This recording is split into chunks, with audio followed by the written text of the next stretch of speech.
I've never seen this woman before in my life. She's the help. Get her out of my wedding.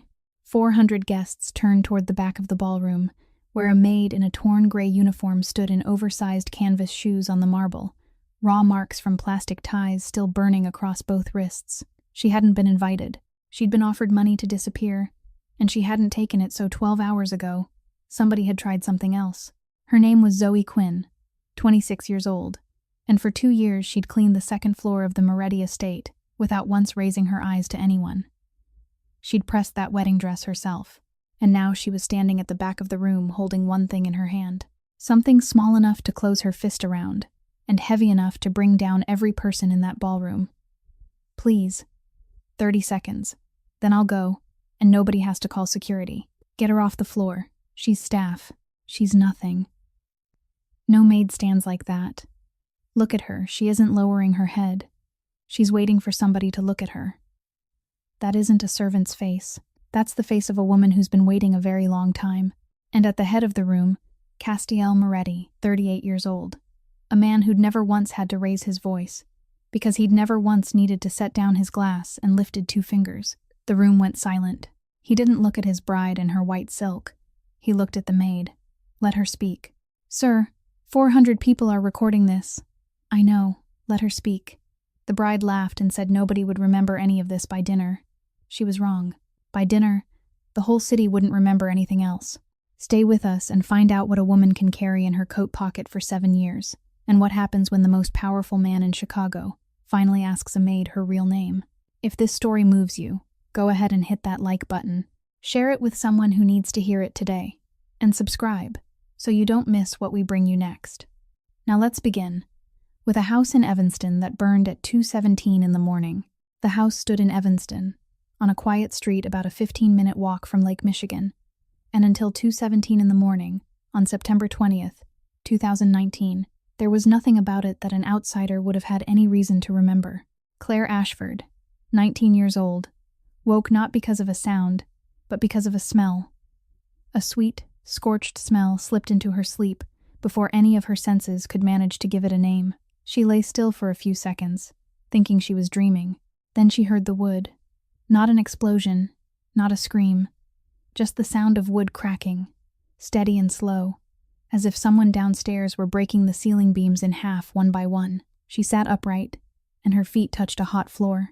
The second-floor hallway was already filled with smoke, a thick layer pressing lower with every breath, and she had to crawl.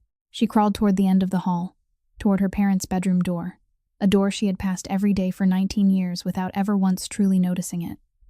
The doorknob was hot. She turned it. The door didn't open.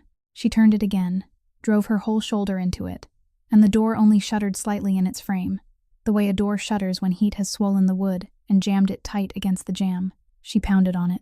She pounded with one fist, then both hands, then her elbow, and she called their names. She called Dad. She called Mom. She called until the smoke tore her voice raw, and through all of it, not a single sound answered from the other side. No footsteps, no one turning the lock, nothing at all. Later, when people asked what she remembered most about that night, she wouldn't tell them about the smoke or the heat. She would tell them about the silence on the other side of the door. Somewhere outside, sirens had begun to sound, very far away, thin as a thread, and she clung to that sound the way a person clings to a promise. She struck the door one more time. The sirens grew louder. Then they faded, veered in another direction, then grew louder again, and she understood that they were still trying to find the way, that they hadn't arrived yet, that time wasn't on her side. A section of the hallway ceiling collapsed behind her. She backed away. Her own bedroom was on the right, its window opening onto the porch roof, and that was the only way left.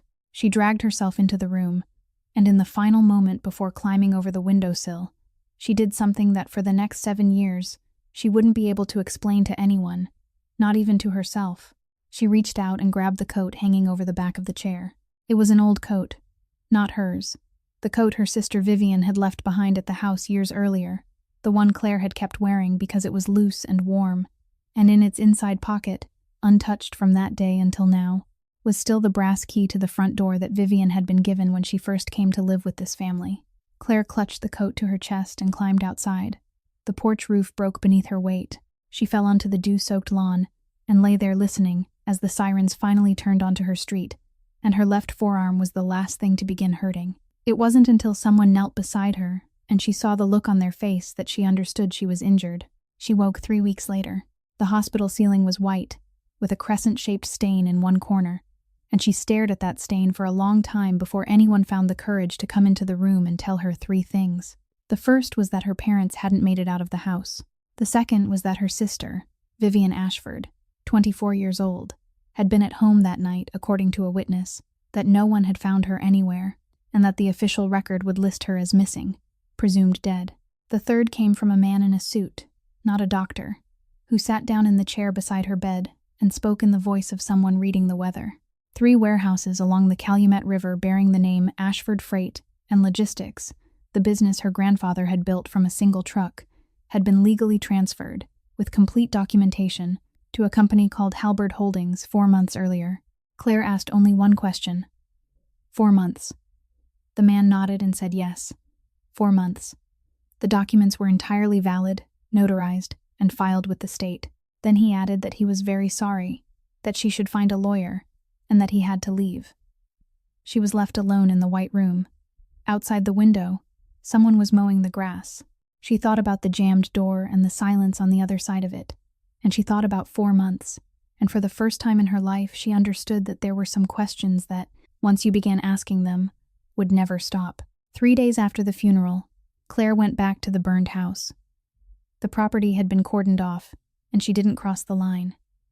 She only stood on the gravel driveway out front and looked. She didn't know what she was looking for.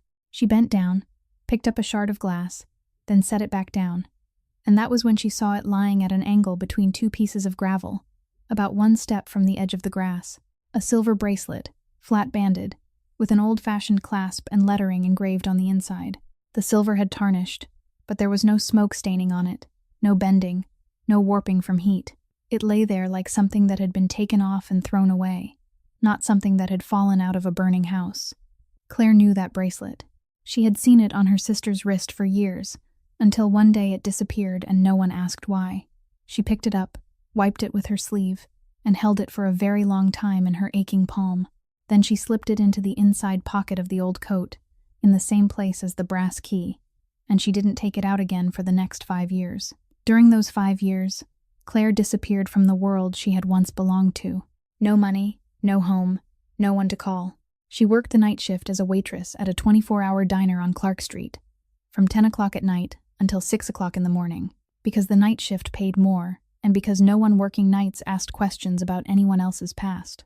After that, she cleaned hotel rooms in River North, pushing her cart from floor to floor, learning that if a housekeeper worked quietly and efficiently enough, guests would pass her in the hallway, without ever remembering that they had passed anyone at all. That was the first lesson she learned about invisibility, and she learned it quickly. In 2021, she filed a petition in Cook County Court and legally changed her name. The judge asked her why, and she said she wanted to start over. It was the truth, just not all of it. She left the courthouse that afternoon with a document bearing the name Zoe Quinn, and for the next 3 years, no one called her by her old name again. The only person who knew who she really was Frank Delaney. He was a fire investigator with the Evanston Fire Department, already retired for 2 years when the fire happened, but he had still been called to the scene because he had overseen that district for 20 years. He was the only person connected to the entire case who didn't sign the final conclusion. The official cause was listed as an electrical short on the ground floor, old wiring in a house built in the 1930s. Frank read that conclusion, then read it again, and the only thing he told Claire when she first came to see him was that he didn't understand how the fire could have started in 2 separate locations, 30 feet apart. He didn't say anything more than that. He didn't make promises. He didn't say for certain that someone had done something, but he kept his own files, and he gave her his home phone number. And every Sunday evening for the next 5 years, Claire called him exactly once. He was 63, lived alone. His wife had died before he retired, and his children were all the way out on the West Coast and called home 3 times a year.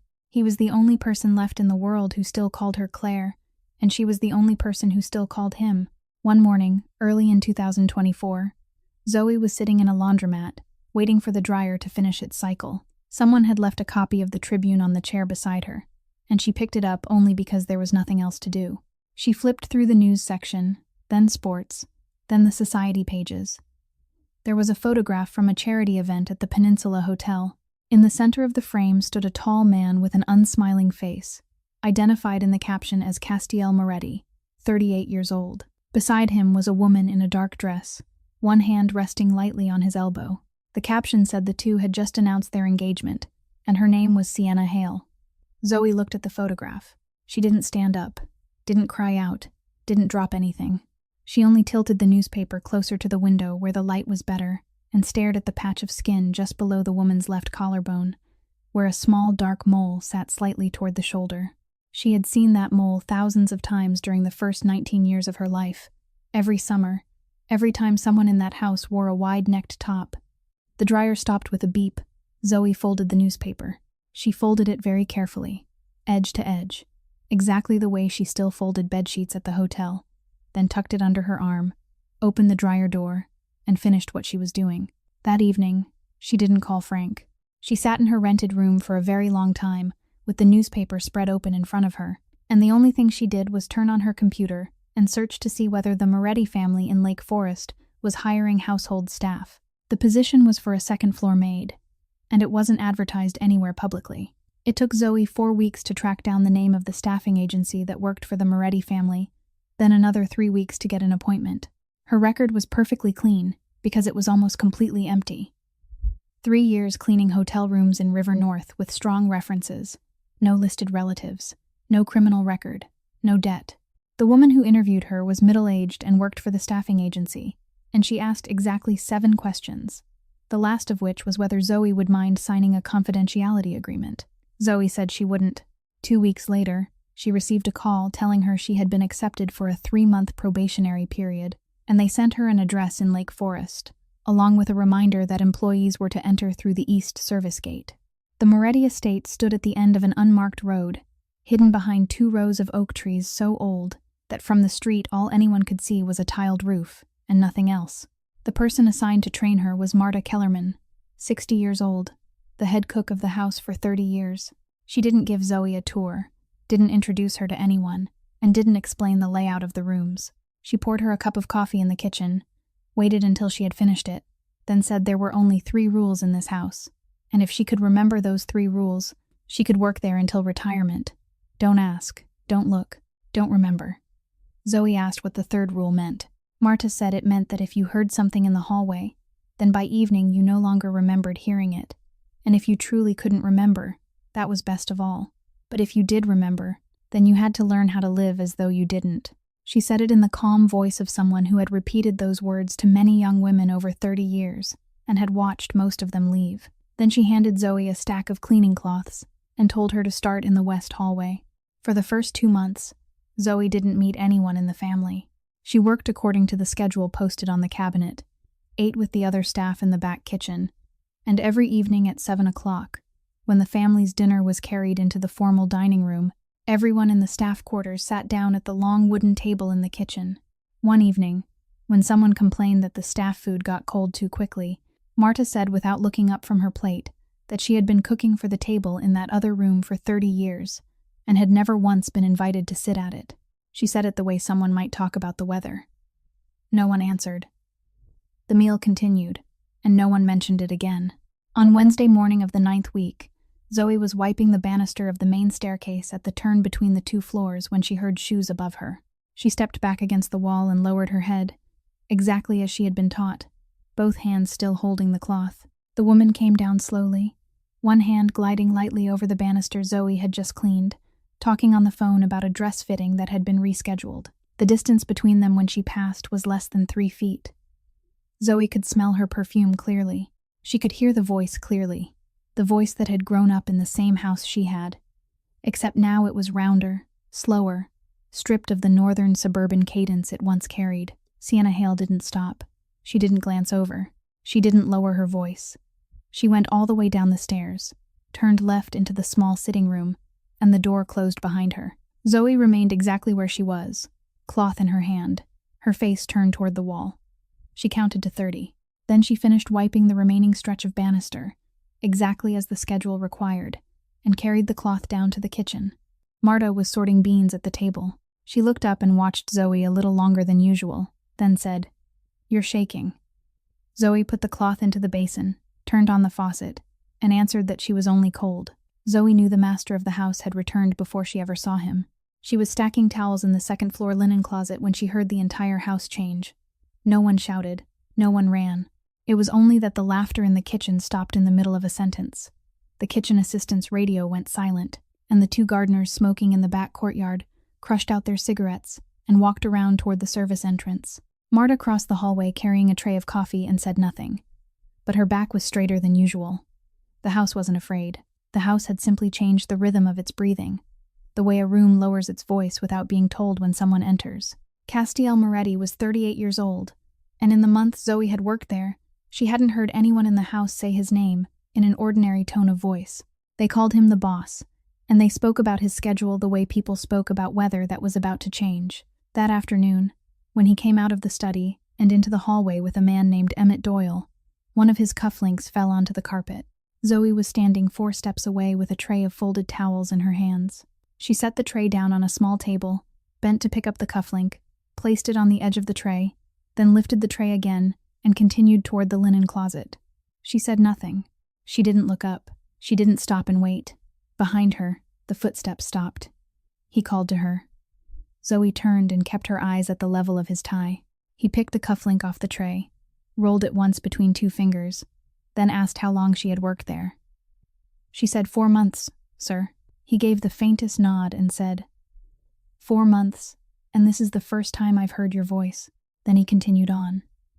Emmett Doyle glanced at her as he passed, the look of a man who memorized every face in that house because it was his job to do so. That evening, there were more people than usual at dinner in the formal dining room. Zoe was sent upstairs to help clear the table and stood against the wall near the pantry door, and that was the first time she saw Rosalind Moretti, 79 years old, seated at the head of the table, her back never touching the chair. She didn't eat much and didn't speak much, but when she did speak, the rest of the table stopped. Someone mentioned a business partner the family had recently cut ties with, and a relative seated farther down said the man was good at business, and that it was a shame. Rosalind set down her fork. She said she didn't care how good he was at business. Then she said the sentence Zoe would hear many times again over the next 2 years, slowly, without emphasis, as though she were reciting a law that had existed before anyone sitting at that table had been born. If you want to know who a person is, don't look at how they treat someone who can help them. Look at how they treat someone who can give them nothing in return. No one answered. Sienna sat to Castiel's right, smiled, and said that grandmother was always right, then smoothly turned the conversation toward something else. Rosalind didn't look at her. After everyone had left the table, Zoe overheard 2 relatives talking in the hallway about the wedding. One said she was smart, she knew exactly what she was marrying into. The other said that once the papers were signed, that was it. This family had never abandoned anyone who carried the Moretti name. No matter what happened, she would have the family's lawyers. She would have the family's name. And no one would ever ask where she came from again. Zoe stood motionless with a stack of plates in her hands until they disappeared down the hall. That was the evening she finally understood what, until then, she had only sensed dimly. As long as the wedding hadn't happened, Sienna Hale was still a name that could be turned over and examined. After the wedding, that name would be sealed into a family no agency in the state wanted to touch, and every question attached to it would die at the door. She had until that day, not sooner, because she still had nothing in her hands except a mole and an instinct. Not later, because after that there would be no door left at all. That night in the staff quarters, Zoe locked her door, pulled the old coat from the bottom of the wardrobe, and cut a small slit in the inner lining. She drew out the brass front door key, laid it across her palm, and sat that way for a very long time. Then she hung the key carefully onto a small nail beneath her bedside table for safekeeping, and turned off the light.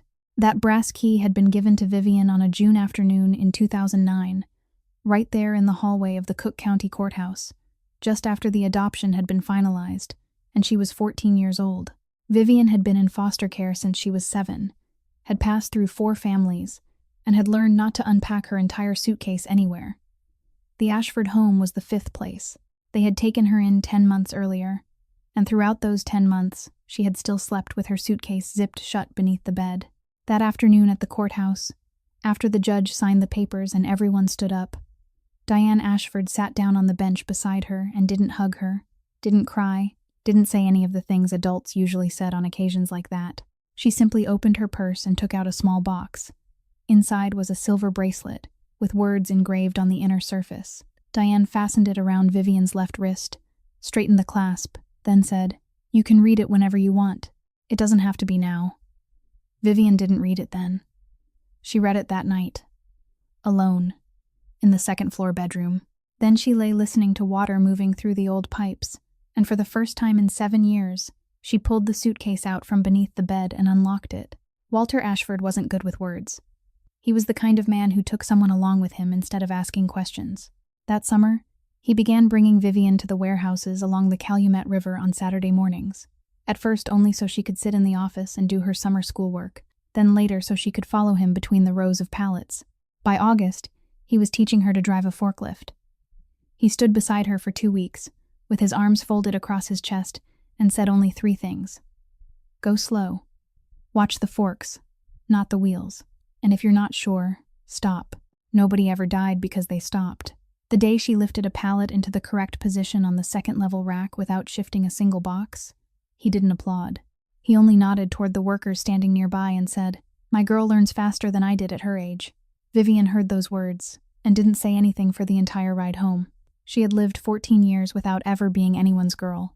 The next 3 years were the best years she had ever known, and they were also 3 years she never completely trusted. She did well in school. She finished every household chore without being reminded. She was so well behaved that Diane once had to tell her, "You don't have to try so hard, honey. You're already here."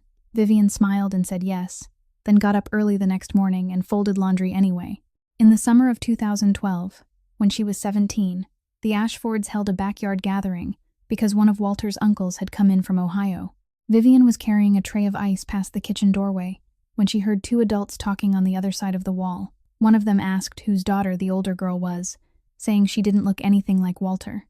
The other lowered their voice and said she was the one the Ashfords had taken in. Poor thing. Heard she'd had a hard life before that. Lucky she ended up with decent people. Vivian stood there with the tray in her hands until the ice began melting and running over her wrists. Then she carried it outside, set it on the table, smiled at everyone, and sat through the entire gathering.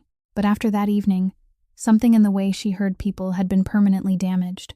When Diane praised her, she heard consolation. When Walter took her to the warehouse, she heard obligation.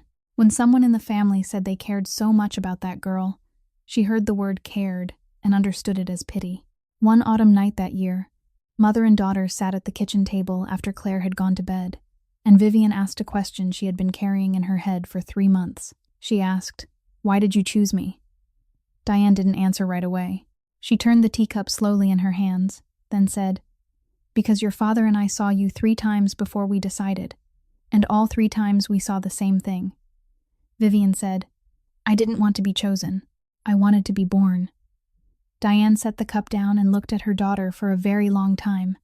Then she said, "Choosing is much harder than giving birth, sweetheart. When a child is born, no one gets to decide." Vivian nodded. She said, "I understand." And she carried both cups to the sink, washed them, and placed them upside down on the rack. But she didn't understand. For the next 7 years, she still didn't understand, and those words remained inside her like a splinter no one knew was there. That splinter was still buried inside her in March of 2019, when Vivian was 24 years old and sitting across from Bianca Frost in a coffee shop in the Loop. Bianca was 34 then, a junior associate at Harold Price's law office in Rockford, and that firm had handled paperwork for the Ashford family since Walter's grandfather was still alive. That was precisely why Bianca had access to an entire archive of records no one but Price cared about anymore.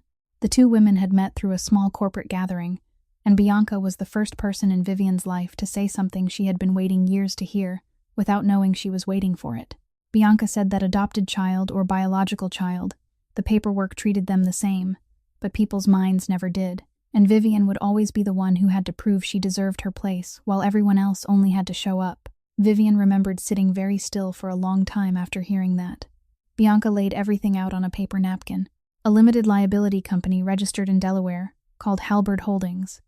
Its shares held by an intermediary entity, and that intermediary entity controlled by Vivian through an account opened using a post office box address in Skokie. The 3 warehouses along the Calumet River would be transferred to Halberd under an asset purchase agreement at a deliberately low stated price, and the person signing on behalf of Walter Ashford would be Walter himself, through a power of attorney Bianca drafted from an old template already sitting in the archived files. As for the signature, Vivian had looked at it every day for 10 years. On school permission slips, in checkbooks, on birthday cards. She practiced for 3 weeks. By the 4th week, even she couldn't tell the difference anymore. The notary was someone Bianca introduced her to, an old man in Cicero who was about to close his office, and he stamped the papers without asking a single question. The entire thing took 9 days. Then came 6 months of silence. Vivian still came home for Sunday dinner, still sat in the same place, still listened to Diane ask about work and answered that everything was fine. Some nights she lay in her rented apartment in Rogers Park and told herself she hadn't taken anything at all, that she had only taken early the portion that was supposed to come to her eventually, and that if anything happened, she could always transfer it back, that it would take only a few signatures. Other nights, she didn't tell herself anything. Then came September 18th. Walter called that afternoon while she was at work. He never called during business hours. His voice wasn't angry, and that was exactly what sent a chill down her spine, because she had lived with this man for 10 years and knew that when he was angry, he raised his voice. But when he lowered it that far, it meant he had been sitting with something for a very long time. He said he had just compared the books against the property tax records for the 3 warehouses, and there was a name in them he had never heard before. He read the name Halberd Holdings slowly, 1 word at a time, as though he wanted to make sure she heard it clearly. Then he said he had also called Harold Price that morning. Vivian felt a ringing fill her ears. He went on to say that he didn't want to discuss this over the phone, that he wanted her to come home, and that he wanted her there that Friday night, the 20th. He said her mother and Claire would be going to the movies, that the house would be empty except for the 2 of them, and that he would be waiting. Vivian asked what he wanted to talk about. There was a silence at the other end of the line.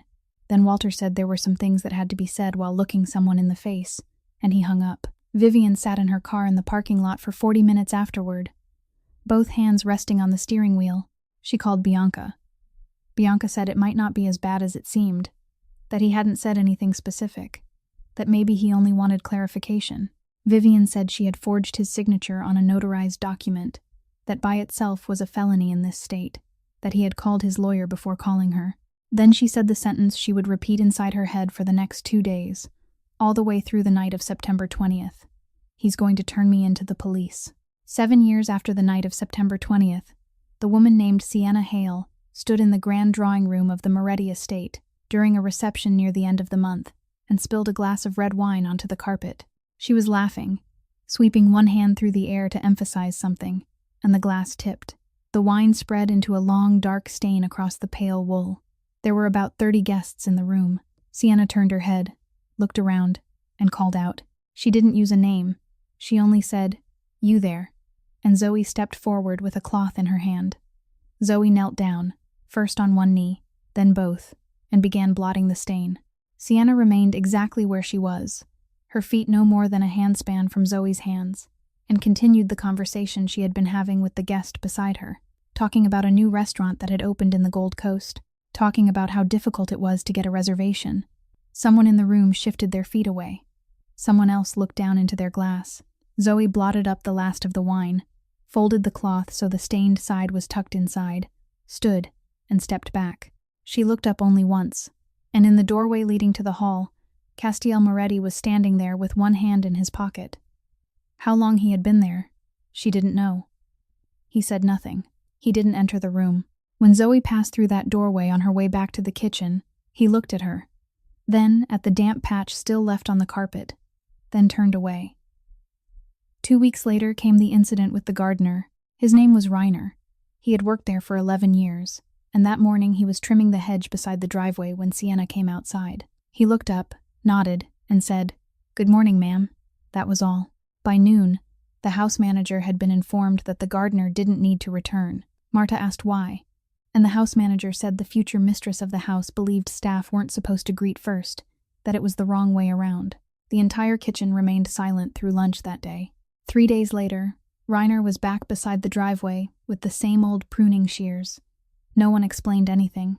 Zoe only happened to learn what had happened when she carried tea up to Rosalind's room and heard her telling the house manager over the phone that his wages would come from her personal account and that there was nothing further to discuss. Rosalind hung up, saw Zoe standing there with the tea tray, and looked at her for a moment. Then she said, "Thank you. Set it down here." It was the first time anyone in that family had ever said those two words to Zoe. Late that October, as autumn rain stripped the oak trees bare, Castiel had stopped Zoe in the empty library while she was replacing the heavy draperies. He hadn't raised his voice, but his gaze had pinned her where she stood. He had leaned in just close enough for her to hear, and asked whether she was looking for justice or revenge. Zoe had kept her chin high, her hands gripped tight around the velvet fabric, and replied that she didn't know yet, and that she didn't trust a man like him. He had stared at her for a silent moment, nodded once, and said that he never repeated himself before walking away. The third incident happened one afternoon in November, when Bianca Frost came to the estate to discuss the prenuptial agreement.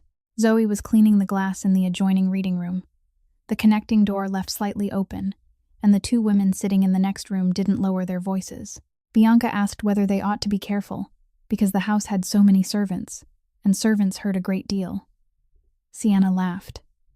She told her not to worry, that these people were furniture. She went on to say that they didn't hear anything. They were simply there, like the chairs and the lamps, and that she had been in this house for 2 years, and had never known a single servant who could remember even one part of her story. Zoe finished cleaning the last pane of glass, folded the rag into the bucket, and left through the hallway door. At the far end of the hall, Rosalind Moretti was sitting in the chair beside the window with a book open on her lap, and that book had remained open to the very same page since Zoe first entered the reading room. She didn't look up. That evening, after all the guests had gone, Rosalind called her grandson into her private sitting room. Zoe was clearing the hallway outside, and the door hadn't been fully closed. Rosalind asked him whether he truly intended to marry that girl. Castiel didn't answer immediately. Rosalind went on, saying she had sat at that dining table for 50 years, had watched every kind of person walk into that house, and she knew what she was looking at. She said he knew too. There was a long silence. Then Castiel said he intended to do what had to be done. Rosalind asked him what exactly had to be done. He didn't answer. Zoe heard a chair push back, and she moved quickly toward the service stairs, her heart pounding, and as she went down, she tried to understand whether the man had just spoken a confession or made a promise, and she couldn't tell which. Zoe had 2 days off each month, and she always used the first one to take the bus up to Evanston to see Frank Delaney. They met at the same diner on Dempster Street, at the same table tucked away in the corner, and he always arrived before she did.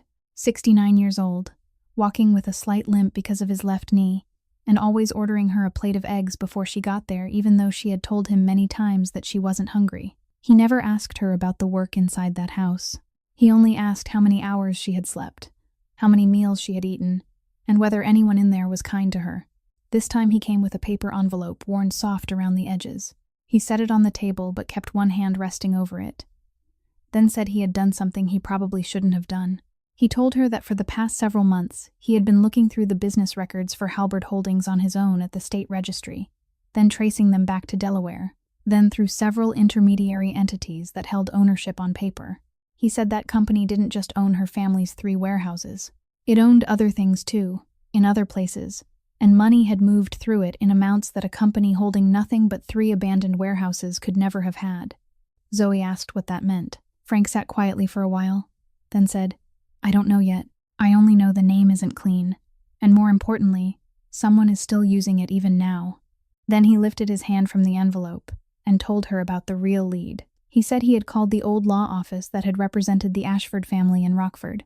Harold Price was 78 now and had been retired for years, but he had never destroyed his paper archives. He still kept everything in a rented storage building on the edge of the city, sorted by year, and Frank said that if her father had called his lawyer before everything happened, then the only trace left of that call would be sitting in one of those boxes, and nowhere else in the world. Zoe asked why he didn't go up there himself. Frank said Price wasn't going to hand anything over to some old stranger who knocked on his door, but he might give it to Walter Ashford's daughter. He told her she had to go during the day and not tell anyone in that house where she was going. Zoe said he was worrying too much. Frank pushed the plate of eggs toward her and said, "I'm right to worry, and you need to eat." Those were the last words he ever said to her. 3 weeks later, on a Tuesday evening, the house manager called Zoe downstairs and told her there was a telephone call for her on the staff line. Zoe picked up the receiver and knew immediately that something was wrong, because no one ever called her at that number. The caller was a nurse at North Shore Hospital, and she asked whether Zoe was the person listed as Frank Delaney's emergency contact. Zoe said yes. The nurse told her he had been struck by a car on Route 41 at 7 o'clock that evening while crossing the road, that the driver hadn't stopped, and that he was now in intensive care. Zoe asked if he was conscious. The nurse said not yet, and told her she should come as soon as she could. Zoe caught the last bus that night. The police in the hospital corridor spoke to her for exactly 4 minutes. They wrote several words into the report that Zoe would read over and over again many times afterward. Hit and run. No witnesses. No traffic cameras. They said cases like this were very difficult, that most of them were never solved, that they would contact her if anything new came up. Then they closed their notebook and left. Zoe sat beside his bed from 2 o'clock in the morning until 6 o'clock. The machines sounded steadily, and after an hour she couldn't hear them anymore. He lay there with both arms at his sides, and he looked much smaller than the man who always sat at the corner table in the diner on Dempster Street and ordered her a plate of eggs before she arrived. She placed her hand over the back of his. She sat like that for a very long time, thinking about how he had gone looking into a company no one had paid him to investigate, simply because 7 years earlier he had refused to sign a piece of paper. Then she said, very softly, "Don't go," she said. "You're the only person I have left who believes me." No one answered. At 6 o'clock, the nurse came in for the shift change and reminded her that visiting hours were over. Zoe stood, straightened the edge of the blanket, and walked out.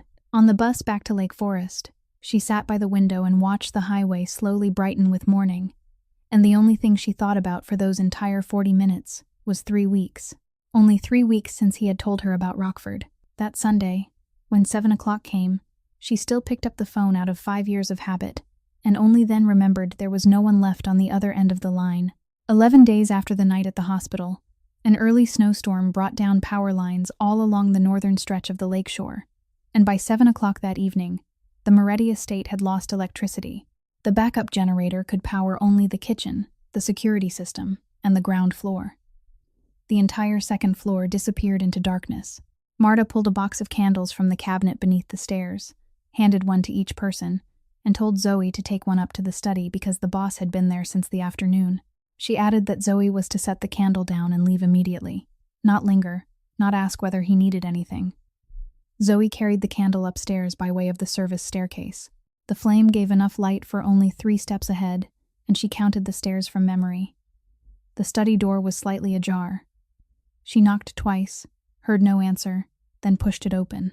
Castiel Moretti was sitting in the armchair near the window, not reading, not using his phone, simply sitting there. There was a framed photograph resting on his lap. Zoe placed the candle on the writing desk, stepped back once, and was about to leave. He told her to stay for a moment. Zoe stopped where she was. He turned the frame so the candlelight fell across it, and he said, "This is my mother." In the photograph was a woman standing in front of a building Zoe didn't recognize, wearing a gray cleaning uniform, her hair tied neatly back, a bucket in one hand. The woman was smiling. Castiel said she had worked in that building for 19 years. He said she worked from 4 o'clock in the afternoon until midnight, and every evening before she left, she put his dinner in the oven, and he ate alone. Then he said nothing else for quite a long time. Outside the window came the sound of a tree branch snapping beneath the weight of the snow. In this house, Zoe had learned that when the boss was silent, no one was permitted to fill the silence for him, and she stood still long enough to understand that he wasn't searching for his next sentence. He simply wasn't in a hurry. Zoe remained where she was, both hands folded in front of her stomach, her eyes lowered toward the edge of the carpet. He asked whether she was afraid in this house. Zoe said no, sir. He said she was lying, but he said it without any weight behind it, in a calm and detached tone. Then he said everyone here was afraid of him, and they were afraid in a way that was easy to recognize. They spoke faster, stood closer to doors, answered before he had finished asking the question. He said she wasn't like that. He said she was afraid of something else, and he had watched her long enough to know that whatever it wasn't inside this house. Then he asked, he asked. "What are you afraid of, Miss Quinn?" Zoe stayed silent for so long that even she thought she wasn't going to answer. He didn't press her. He only waited, and the way he waited made lying much harder than telling the truth. She thought of many answers, and every one of them was safe. The kind of answer a servant should give. Then she heard herself say something she had never told anyone, not even Frank. She said, "I'm afraid I'll forget, sir." He asked, "Forget what?" She said, "My mother's voice." The candle on the writing desk burned crookedly to one side. Castiel didn't ask when her mother had died. He didn't ask who her mother was. He didn't ask any of the questions an ordinary person would have asked, and that sent a colder feeling through Zoe than if he had. He only turned the frame face down on his lap and said, "So am I." He said he could remember the way she walked, the way she arranged her shoes by the door, but the voice was gone, had been gone since somewhere around the 4th year. Then he stood. He was about 3 steps from her and didn't come any closer. And Zoe realized that throughout the entire evening, he hadn't crossed that distance even once. He said there was something he wanted to tell her. He said, "I once told you that I don't repeat myself." Zoe didn't remember him ever telling her that, and she opened her mouth to say so, then stopped. He continued, slowly, one word at a time. "Now I'm repeating myself." He said, "If there ever comes a day when you need someone to believe you, you know where to find me." Nothing followed that sentence. He didn't explain. He didn't ask whether she understood. He picked up the framed photograph, walked past her, left the room, and his footsteps faded down the dark hallway. Zoe remained alone in the study for about half a minute. Then she picked up the candle and went out. Halfway down the hallway, her hand began to shake, hard enough that hot wax ran over her fingers, and the candle slipped from her grasp and fell onto the carpet. The flame went out the instant it touched the floor. She stood in complete darkness, one hand braced against the wall, trying to understand 3 things at once. He had just said something to her that he had never said before. He knew he had never said it before, and he had still spoken as though this were the 2nd time. Of those 3 things, the last was the one she had no way to explain. Zoe crouched down, felt through the darkness until she found the candle, and continued toward the kitchen without lighting it again. Zoe saved that month's day off and went to Rockford on a Thursday morning. 2 bus rides, nearly 3 hours, then another 20 minutes on foot from the last stop. She had called ahead 3 times, and all 3 calls went to the answering machine of an office that had been closed for years. But on the 4th try, an old man's voice picked up. She gave her name, not Zoe Quinn. She said, "I'm Claire Ashford, Walter Ashford's daughter," and it was the first time in 5 years she had spoken that name aloud to a stranger. There was a long silence on the other end of the line. Then the old man gave her an address and hung up. Harold Price was 78 years old and rented a self-storage unit on the edge of the city to hold the paper records from 40 years of practicing law. He rolled up the metal door, turned on the lights, and inside were rows of cardboard boxes arranged by year, each one marked with handwritten labels. He walked with a cane, and Zoe had to slow down to match his pace. He didn't ask why she had come. He only studied her face for a moment and said she had her mother's chin. Then he went straight to the 3rd row, stopped beside a stack of boxes marked 2019, pulled down the 2nd box from the top, and opened it right there on the concrete floor. He didn't have to search for long. He took out a bundle of papers clipped inside a pale yellow folder, brushed the dust away with the back of his hand, and gave it to her. He said, "Your father called me on the morning of the 18th. He said, he asked me to do something. I finished it in 2 days, and this was supposed to be sitting on his desk Monday morning." Then he said nothing more. Zoe opened the file and read. She read the entire 1st page. She turned to the 2nd, reached the final line, then sank down onto the concrete floor between the rows of boxes, the file still open in her hands. She sat there for a very long time. She didn't cry. She only read the 2nd page again, then read it once more, as though the words might change on the 3rd reading. Harold Price didn't help her up and didn't say a word. He pulled out a folding chair, sat down, and waited. When Zoe finally looked up, the first thing she asked was, "We go to the police now, don't we?" Price shook his head. He said that paper proved someone had a reason to do something terrible, but it didn't prove that person had done it. He said that in court, that was called motive, and motive by itself wasn't enough to convict anyone. Zoe said, "But it shows what my sister took." Price said yes, and that was exactly the problem. He said Vivian Ashford had been legally declared dead in 2021. The case was closed, no appeal had been filed, and in the eyes of the state, that person no longer existed. He said if she took this to the police station, they would open a file on a dead woman, and it would sit in a drawer for the rest of her life. Zoe asked, "You've kept this here for 7 years and never gave it to anyone?" Price said, "Gave it to whom?" He said the man who signed it was dead. One of the people named in it was dead. The other was 19 years old and lying in a hospital, and no one had ever called him. Zoe asked what she was supposed to do now. Price said first she had to prove that the woman named Sienna Hale was Vivian Ashford. He said until she could do that, she didn't have a defendant. She had a piece of paper and a story. Zoe asked what could prove it. Price said something the woman herself had once held in her hands and couldn't deny, or a living person willing to stand up and speak. He said documents could be forged, but some things couldn't. Zoe asked whether he would be willing to stand up. The old man sat quietly for a while, then said, "I'm 78 years old, and I've been waiting 7 years for someone to come ask me that question." He said, "When you need me, call." Zoe carried the file back to Lake Forest that afternoon. On the bus, she opened it and read it 4 more times, and with every reading she understood another layer of what had happened inside the house in Evanston. There was one passage she didn't fully understand until the 4th time, and when she finally did, she had to turn her face toward the window for the rest of the ride. When she reached the staff quarters, she cut another small slit in the lining of the coat, folded the 2 sheets of paper into quarters, and hid them in the same place as the brass key and the silver bracelet. Then, she went to work the evening shift as she always did. She didn't tell Marta. She didn't tell anyone in the house. For the next 4 months, she also didn't tell the one person in the world who should have known. She carried those things against her body every day, walking the halls, folding towels, wiping banisters, standing close to the wall when someone passed.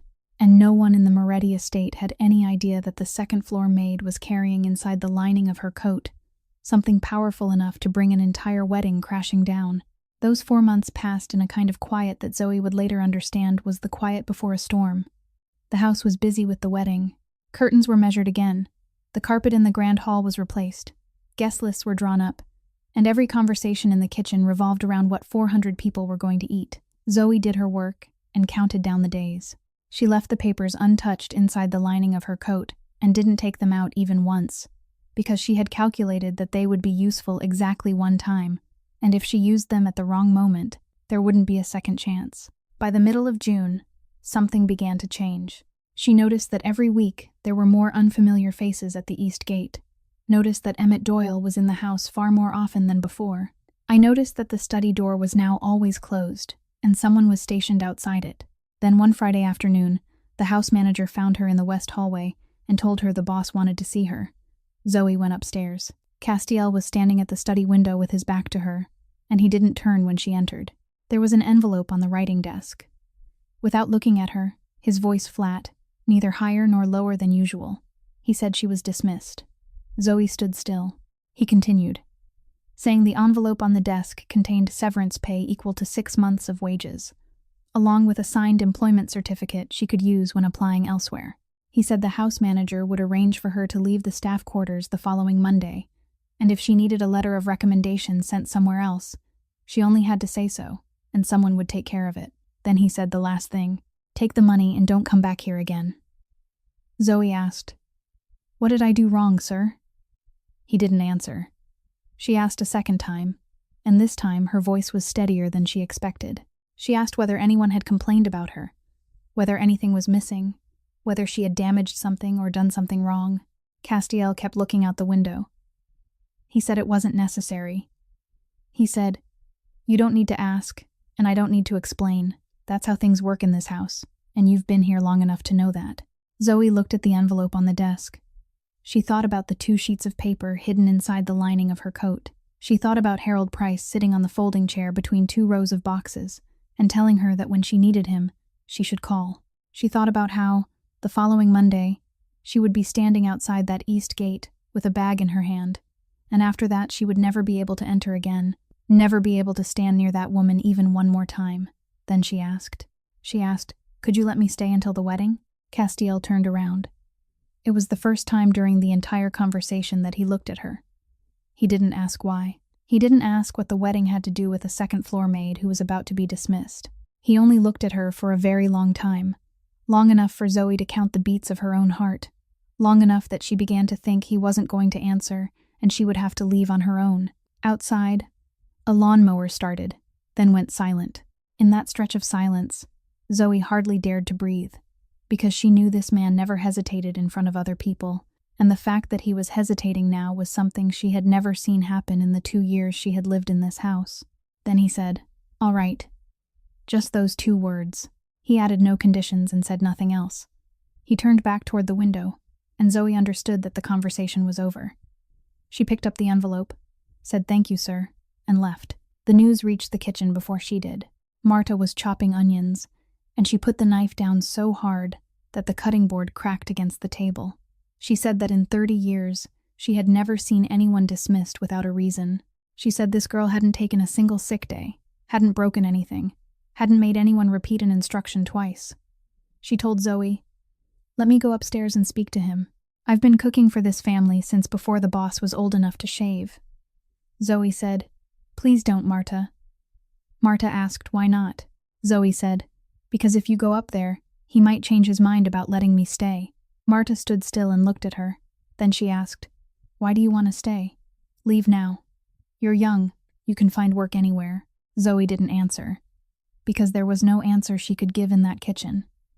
She picked up the basket of towels and headed toward the service staircase. Behind her, Marta called out that people don't fire someone who does good work because she did something badly. They fire her because she's started getting in someone's way. Zoe stopped for a single beat on the first stair. Then she kept going. That night, she opened the envelope and counted the money. 6 months of wages, exactly as he had said, cash held neatly together with a paper band. She put the entire amount into the drawer and didn't spend a single dollar. On the calendar hanging in the staff quarters, the wedding date had been circled in red ink. 7 weeks remained. Zoe stared at that red circle for a long time before turning off the light, never knowing that upstairs, the man who had just dismissed her was sitting alone behind the closed study door, looking at that very same date. 4 days before the wedding, Bianca Frost called Sienna at 10 o'clock at night and didn't bother with a greeting. She said someone had opened Harold Price's storage files. Sienna asked what she meant by opened. Bianca said he rented a self-storage unit, and the rental company's system recorded every time the gate code was entered, and he had gone there once in February with another person. She said she had worked under that old man for 3 years. She knew what he kept in there, and she knew exactly which box stood in the 3rd row.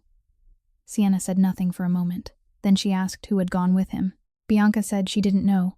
The system only recorded the number of people, not their names. Sienna asked who in this house knew the name Price. Bianca said no one, and that was exactly what made it dangerous. Because if someone had gone looking for that old man, then that person had to know in advance what they were supposed to find. Sienna hung up.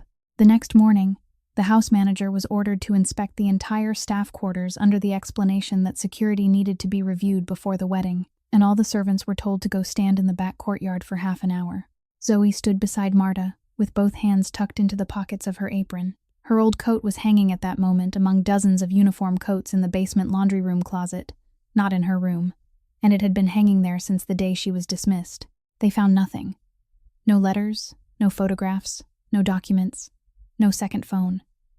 Her room was so empty that one of the 2 people conducting the search had to ask whether someone actually lived there. But when they pulled the small table away from the wall to look behind it, something fell to the floor with a dry little sound.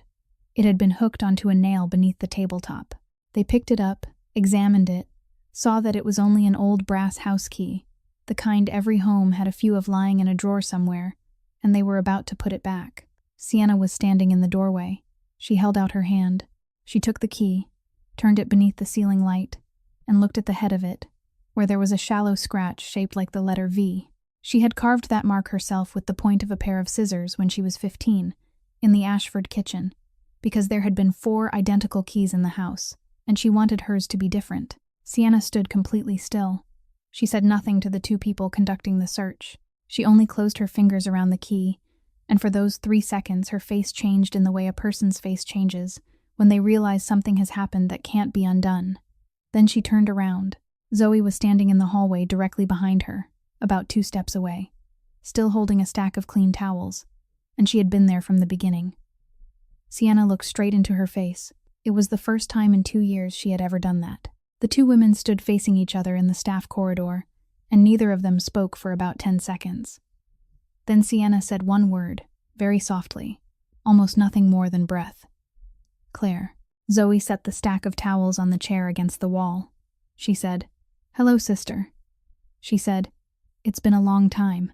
Her voice sounded so normal that even she was surprised, and she realized that 2 years of silence had taught her something her sister had never learned: how to stand still. Sienna told the other two people to leave and close the hallway door behind them. She didn't ask why Zoe was there. She didn't ask what Zoe knew. She only opened her purse, took out a checkbook, rested it on the small table, and began to write.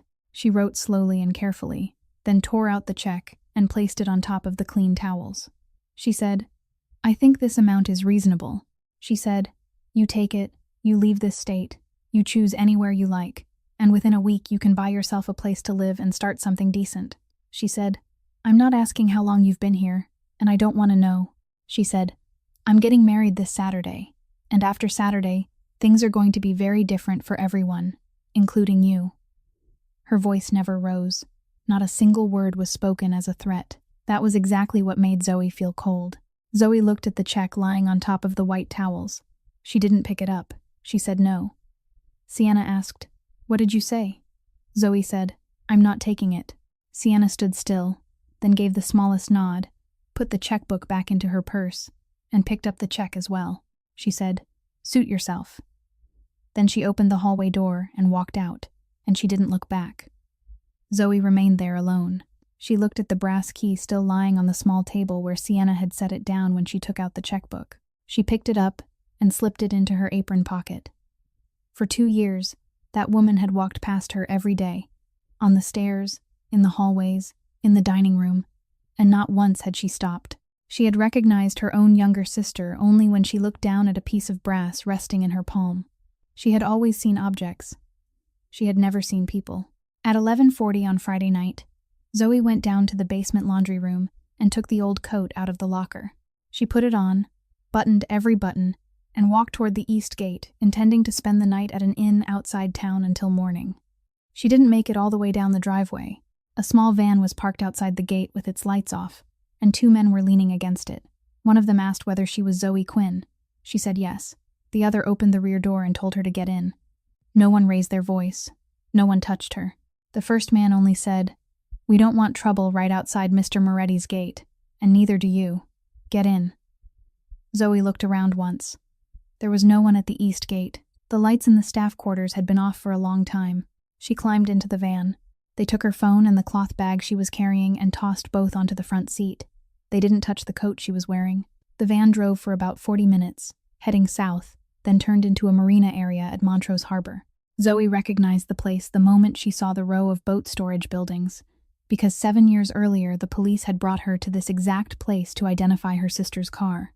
They took her into a storage building at the far end of the row, bound her hands with plastic zip ties, and left her sitting on the concrete floor among boat racks covered with tarps. Then the first man made a phone call. He put it on speaker because one hand was still holding a flashlight, and that was why Zoe heard everything. Sienna's voice came through the storage building, calm, slightly tired, the voice of someone planning to go to bed early because she had something important the next day. She asked, "Is it done?" The man said, "It's done. She's here." Sienna said, "Good." She said, "Take her far away. I don't need to know where, and I don't want to hear anything more about this after tomorrow morning." The man asked whether they needed to wait for Mr. Kessler's approval. There was a pause. Then Sienna said, "This doesn't need approval. This is personal." The man gave a short laugh. He said, "Ma'am, your personal business is yours to handle.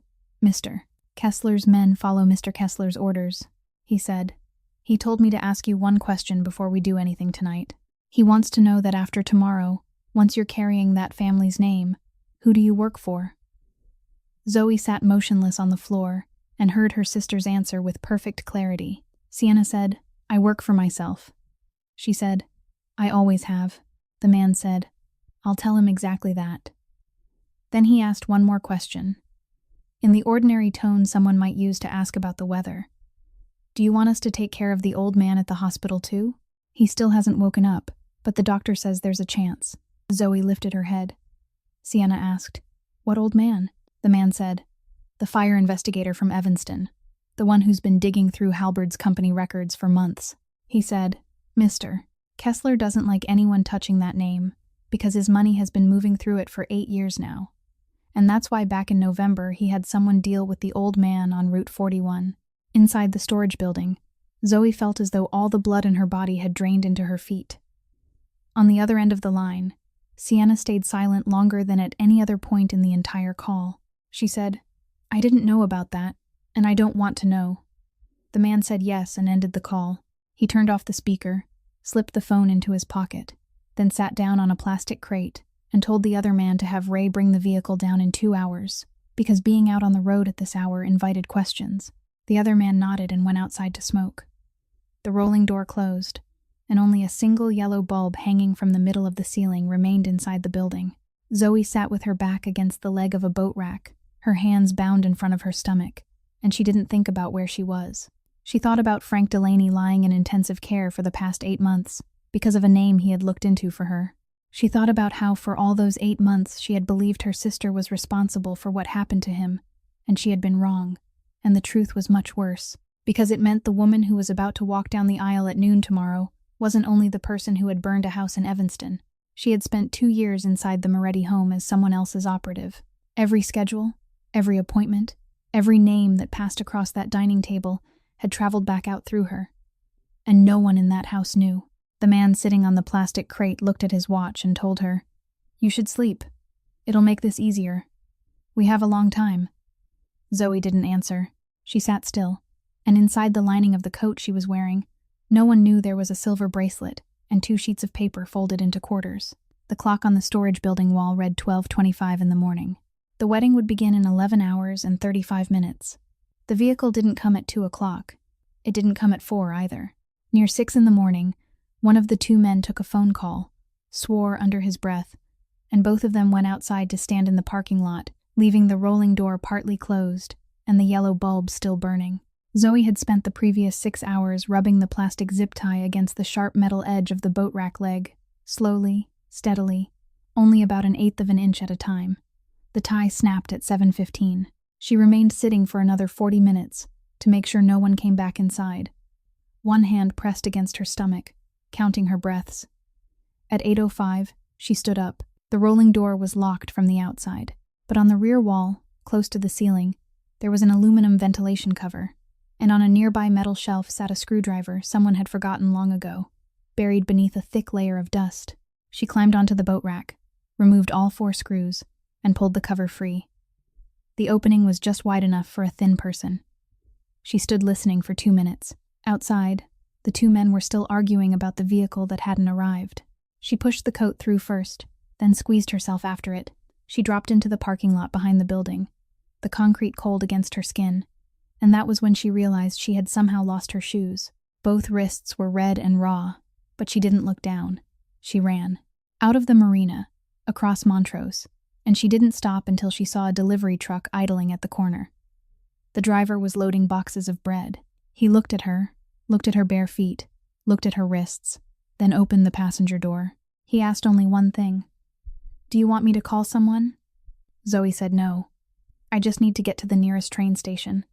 He didn't ask anything else. He drove her to Ravenswood Station and let her out in front of the stairs at exactly 9 o'clock, then reached into the glove compartment and handed her a bottle of water before leaving. Zoe had no wallet, no phone, not a penny. The Union Pacific North Metro train heading north left at 9:18, and she boarded the last car, took a seat by the window, and kept both hands inside the pockets of her coat. The conductor reached her row at 9:31. He looked at her for a long time. He looked at the bare feet resting on the floor of the car, then at her face, and Zoe didn't try to explain anything, because she knew there was no way to make any of it sound sensible in 30 seconds. The conductor punched a blank ticket, set it on the edge of the seat in front of her, and said, "Train's quiet today. Just sit." Then he moved on. The train passed Rogers Park, then Evanston. It stopped for 7 minutes at a station along the way, and during those 7 minutes, Zoe counted every second. Zoe looked out the window as the train passed the streets where she had grown up, and she didn't turn her face away. At 10:11, the train stopped at Lake Forest. 1 hour and 49 minutes remained. The estate was 2 miles from the station, and Zoe walked the entire distance along sidewalks and strips of roadside grass. The August sun climbed higher. 2 cars slowed as they passed her, then accelerated and continued on. She walked past a gas station and didn't stop, because she had calculated that if she stopped to ask to borrow a phone, she would have to explain. And if she had to explain, she would lose at least 20 minutes, and 20 minutes was something she didn't have. She had also known for a long time that she couldn't walk into a police station that morning with bare feet and a story about a woman who had died 5 years ago. The only thing left was to get there before noon. At 11:19, she saw the 2 rows of old oak trees. At 11:26, she saw the line of cars filling the entire unmarked road, one behind another, with drivers standing by the roadside smoking. At 11:38, she reached the east gate. There was a guard at the east gate. Zoe didn't go in that way. She followed the hedge along the fence behind the kitchen, past the catering trucks unloading trays, and not one person among all those rushing workers looked at her even once, because in this house, a woman moving through the service area at that hour was simply one more member of the staff. She entered through the kitchen door. Marta was standing at the cutting table with both hands covered in flour. She saw Zoe and dropped the entire bowl. She stepped forward, and Zoe said only one thing. "Please don't call anyone. Marta, I'm begging you." Marta looked at her wrists, looked at her bare feet, and she didn't call anyone. She went to the cupboard, took out a pair of canvas shoes belonging to one of the kitchen assistants, and set them on the floor in front of Zoe. Zoe slipped them on. They were half a size too large. From the grand hall came the sound of the string ensemble beginning to play, followed by the sound of 400 people rising from their chairs at the same time. Zoe took off the old coat, reached into the lining, and pulled out what she had kept hidden there for 4 months. Then she walked toward the door leading into the hall. Zoe took 3 steps toward the center of the hall and said her name. She said, "I'm not Zoe Quinn." She said, "My birth name is Claire Ashford. I was born in 2000 in Evanston, and I legally changed my name at the Cook County Court in 2021. She said, "My parents were Walter and Diane Ashford, and they died in a fire at our home in the early morning hours of September 20th, 2019. Then she turned toward the altar. She said, "The woman who is about to marry you is my sister." She said, "Her real name is Vivian Ashford. My parents adopted her in 2009. She transferred 3 of our family's warehouses to a company she controlled herself, using a forged signature. And when my father found out, that house burned down." A murmur traveled through the 400 chairs like a gust of wind. A man at the third table whispered to his wife that it sounded like something out of a movie, and his wife said, "Shh, just let her finish." At the altar, Sienna Hale didn't move. She didn't scream. She didn't look toward the groom for help. She simply stood still for about 5 seconds, and then she did something no one in that hall expected. She stepped down from the altar, walked toward Zoe, and stopped 3 steps away with the expression of someone trying not to cry. She said, "Her name is Zoe Quinn, and she's worked in this house for 2 years. She said, "I've tried to help her many times." Then she turned toward the rows of guests and said, her voice still trembling slightly but perfectly clear, that the Ashford house fire in Evanston was real, that anyone could find it online in 3 minutes, and that the younger daughter of that family really had survived. She said, "I feel deeply sorry for her." Then she said, "But she isn't that girl." Sienna went on, saying Zoe had been following her ever since her photograph appeared in the newspaper, that she had applied for a job in this house for the sole purpose of getting close to her, that Sienna had offered her money to seek treatment, and she had refused. She turned to Bianca Frost and asked, "Didn't you advise me months ago to call the police?" Bianca nodded and said, "I did, and I'm sorry you didn't listen." The atmosphere in the hall shifted. A woman at the table near the window said, "I read about that fire. The younger girl was badly burned." The person beside her said, "Then her situation really is tragic. But being tragic doesn't make what she's saying true." Some people began to nod. Others turned away uneasily, as though they had accidentally witnessed something private that wasn't meant for them. At the 5th table, a man said, "Enough. Call security. I feel sorry for the girl. But this can't continue." The person across from him nodded and reached for his wine glass. Zoe stood in the middle of the hall in canvas shoes, half a size too large, and she understood that she was losing.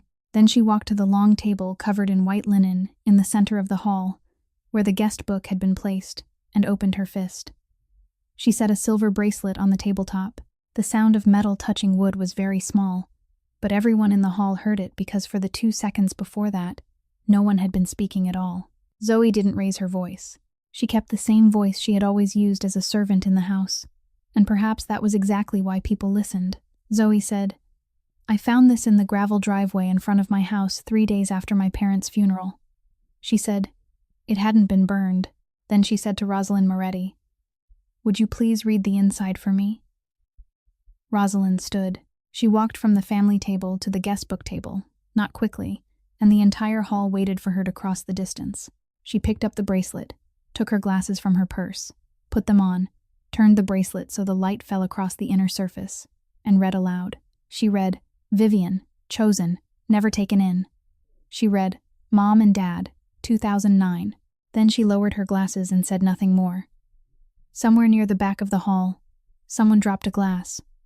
No one bent down to pick it up.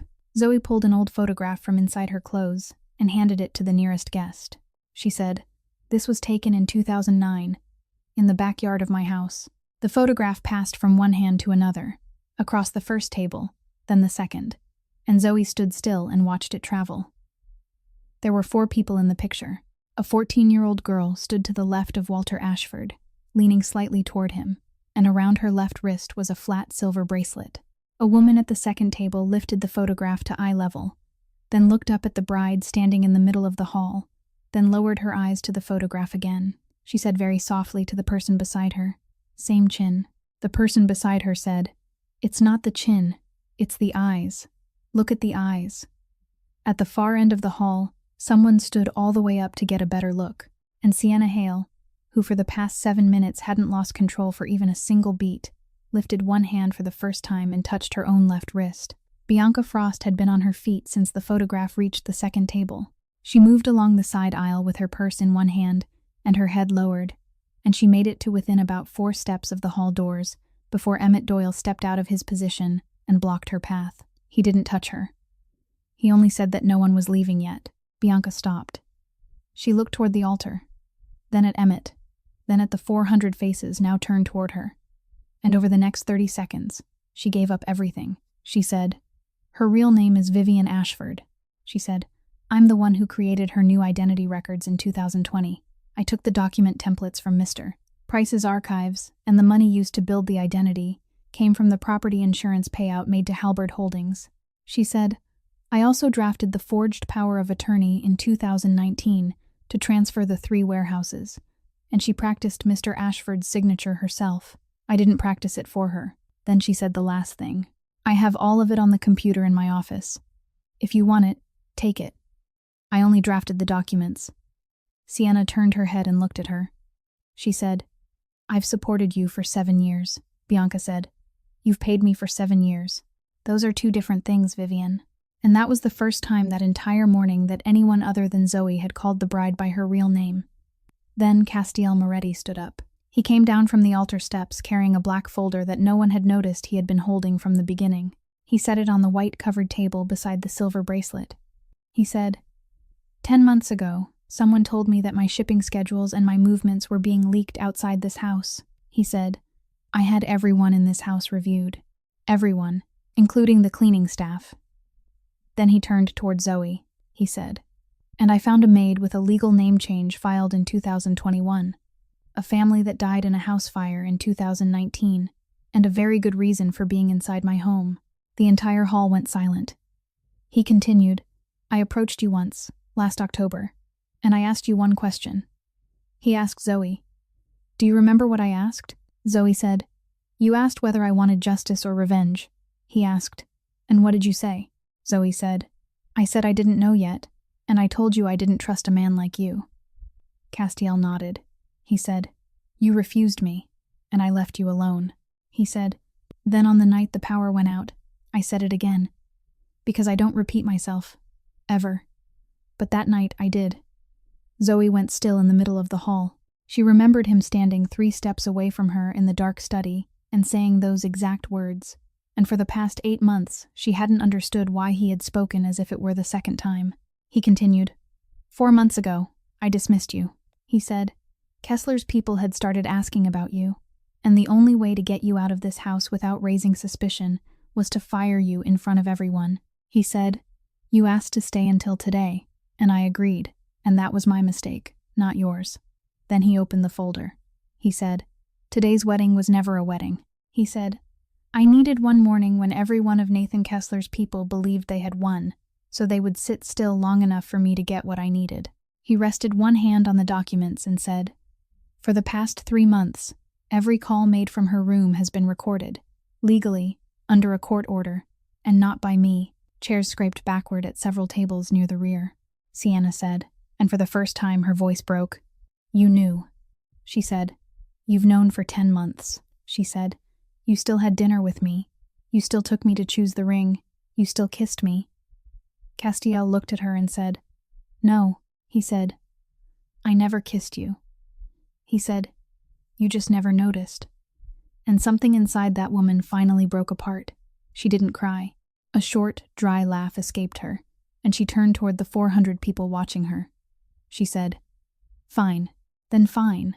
She said, yes, I took the 3 warehouses. I took the insurance money. I took a new name too. She said, has anyone sitting here ever had to beg a family to let them stay? She said, they picked me up like a stray cat, then made me spend nearly 20 years being grateful for it. And every time I sat down to eat, I had to prove I deserved a place at that table. She said, I never meant to kill anyone. She said, I swear I didn't. She said, that house was supposed to be empty that night. They were supposed to be at the movies.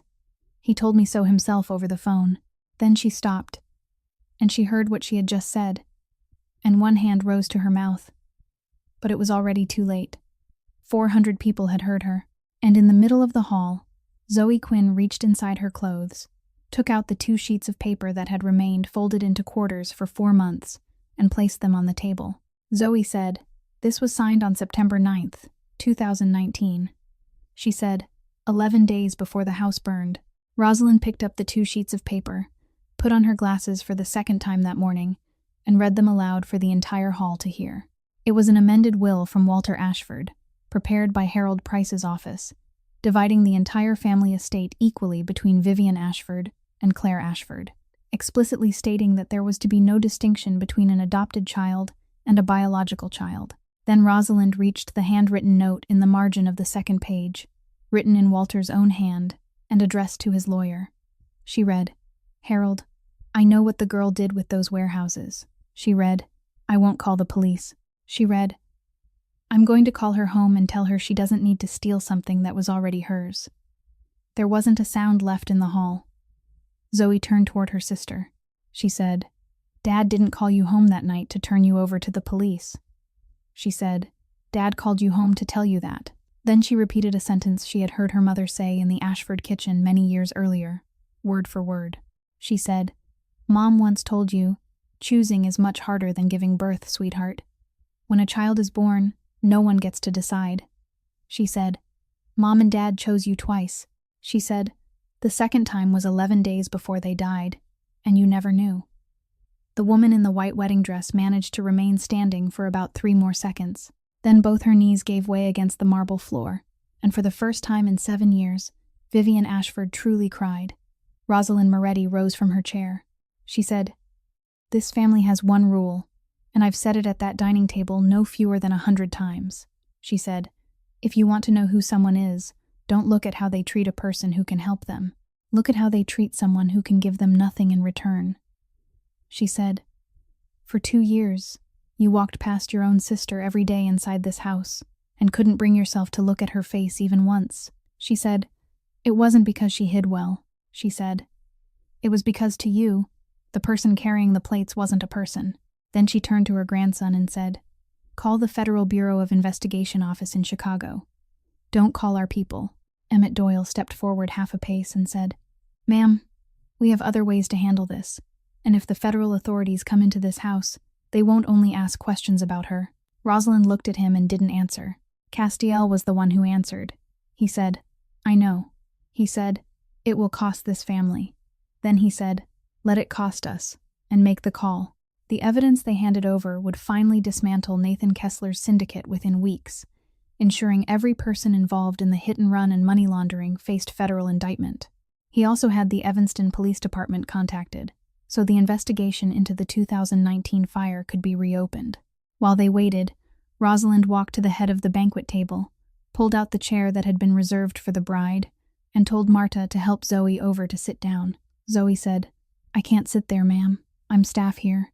Rosalind said, "You're staff here because you chose to be. Now choose differently." Before they took her sister out to the car, Zoe stopped them. She said, "I'll testify in court that you didn't mean to kill them. I'll tell them exactly what you just said." She held out her hand and said, "But you have to tell them what time you set the fire and where you started it, so Mom and Dad's record can finally be corrected." Vivian stared at that outstretched hand for a very long time. Then she said, "No, I'd rather spend 30 years in prison than stand here and beg for your pity." Zoe drew her hand back. She said, "Even now, you still can't bear the feeling of owing anyone anything." 1 year later, the Ashford Freight and Logistics sign was hung again on the first warehouse along the Calumet River. All property held under the name Halberd Holdings was seized and returned to the Ashford estate. Frank Delaney left the hospital in the spring, walking with a cane, and he brought to the sign-hanging ceremony a closed case file stamped with an amended conclusion, stating that Walter and Diane Ashford had been victims of arson, not an electrical accident.